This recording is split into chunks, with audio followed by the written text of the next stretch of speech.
Be someone. Torture you. Hey, let me go first then. I saw Nope in the cinema last week. The third feature film from Jordan Peele. I was somebody who I think Get Out is a fucking masterpiece. I thought Us was a pretty cool little concept dragged out way too long. It was definitely... I liked Us. I like it. I think I gave it like 3.5, but just like it's not in the same stratosphere as Get Out. Nope. I think but it's difficult. Yeah. Well, like I think difficult level to achieve. I think Nope is right back, like in the neighborhood of that. I don't know if it's as good as Get Out, but it's. How would you describe it without describing it? I think like because I don't want to do spoilers because the film literally just came out a week ago, but it's not really a horror movie. It's more like a kind of a dark sci-fi movie with some real kind of like you get in these Jordan Peele movies. There's some dark humor to it. I think the final trailer really gave away that it's about aliens. I was going into it kind of thinking, oh, I'm going to be really pissed if like that was the big thing they're building up and you're not supposed to know it, and whoever cut together this trailer just fucking gave the farm away. But I'm really pleased to say that it like the stuff that's going on in here and the cool set pieces and the little moments and the twisties were preserved. I didn't have them spoiled on me. I thought it was really good. I was way more impressed with the performance of Keke Palmer as the sister than I was necessarily with Daniel Kaluuya, who I really love as an actor, but I felt like his character in this was kind of like withdrawn and morose to the point of being the like probably the least interesting character of the central core cast. Something that I really enjoy for fans of the Saints Row series, where he just randomly shows up and becomes a big character, is that Keith David is in this movie. So big shout out to Keith Yes, David. he is. What a man, what a voice. Yeah, really like Nope. Have you seen it yet, Jack? Yes. What did you think of Nope? Well, it's funny you should ask me, David, Ryan. I thought that the premise and the setting and the feeling and the way it was shot and everything was very good. I just think that it was one of those movies where after it was finished, I was like, but what did that actually achieve? I don't feel like the story really went anywhere apart from, again, like being as non-specific as possible. Here's a weird thing. And then here's all the weird things that happen in and around the weird thing. And now the film's over. And I'm like, oh, okay then.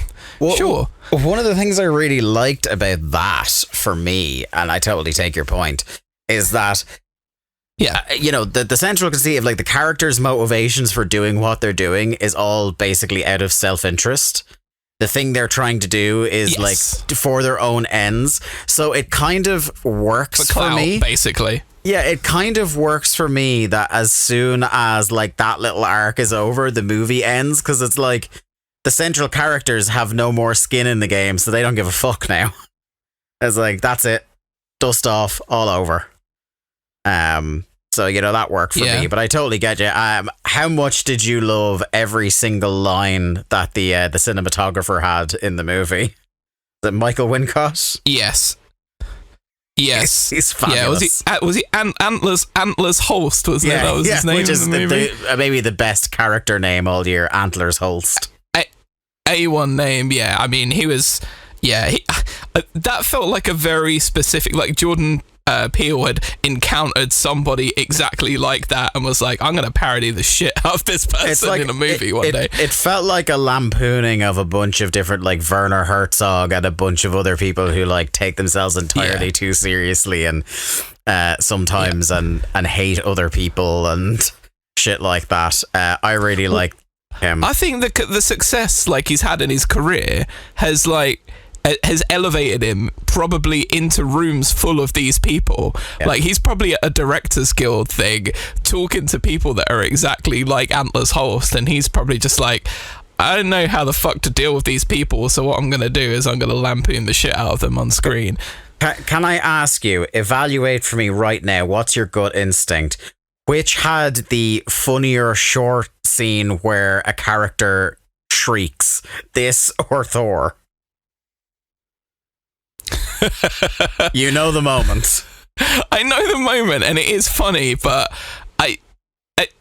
nothing is funnier than those screaming goats crashing into that planet, by the way.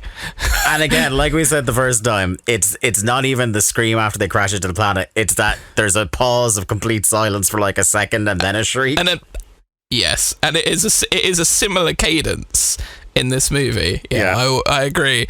My brain didn't make the connection to those two things. It's a big year for shrieks in films. It was a good shriek, yeah.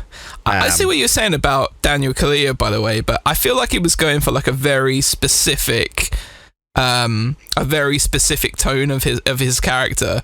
You know, like this sort of like this almost subdued nature of him, kind of as somebody that just really has no concept as to how to handle a lot of the weird shit that was going on in and around him. So he just kind of retreated into his shell. And then I think Keke Palmer was just so excellent at being not like the complete opposite, but, you know, bringing that out of him more and kind of, you know, almost trying to get that energy going. And yeah, it's weird because normally he is such an intense personality in a lot of stuff, so maybe he's just like, I've got an Oscar now, so I can play the straight man in a movie. So I don't know. I will say I did mention that like I didn't think it was like an out and out horror film by any stretch, but I will say the most unnerved I've maybe been by a film this year were the couple of scenes involving a monkey.